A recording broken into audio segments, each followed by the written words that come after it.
Bedrijventerrein Betterwit in Dokkum het al jaren te krijgen met stroomproblemen en netcongestie. Verleden weekend doekten bij verschillende bedrijven in een tuinkabouters op, maar een wiemoentje in de hoorn. We kunnen je wel wachten om de kabouters het stroomprobleem oplossen, maar wij leeuwen net in Meerkes, zei Wiet Boadskip.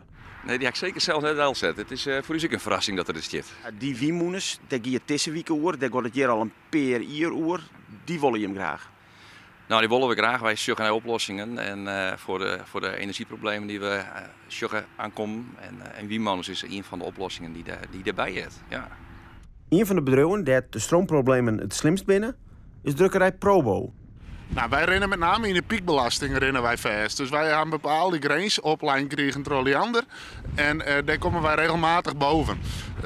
Reden daarvan is eigenlijk nieuwe machines. En dat we helemaal van gas af gaan. Waardoor we meer energie-intensieve machines erbij moesten keepje. Omdat het bedrijf in Dokkum geen ruimte meer had, wordt er investeren op oren plakken. Wij willen heel graag investeren in deze regio. We zijn Dokkum een bedrijf, we zijn hier ontstien en we willen hier heel graag verder. Dus we willen de werkgelegenheid direct heel erg groot maken. Nou rennen we vast. Recent hebben we een fabriek in Duitsland openen.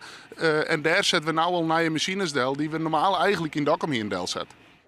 Jarenlang wordt de provincie geen nieuwe wiemoeners op Longen bij Dokkum ha. Daar kwam deze week voorzichtig verhoring in.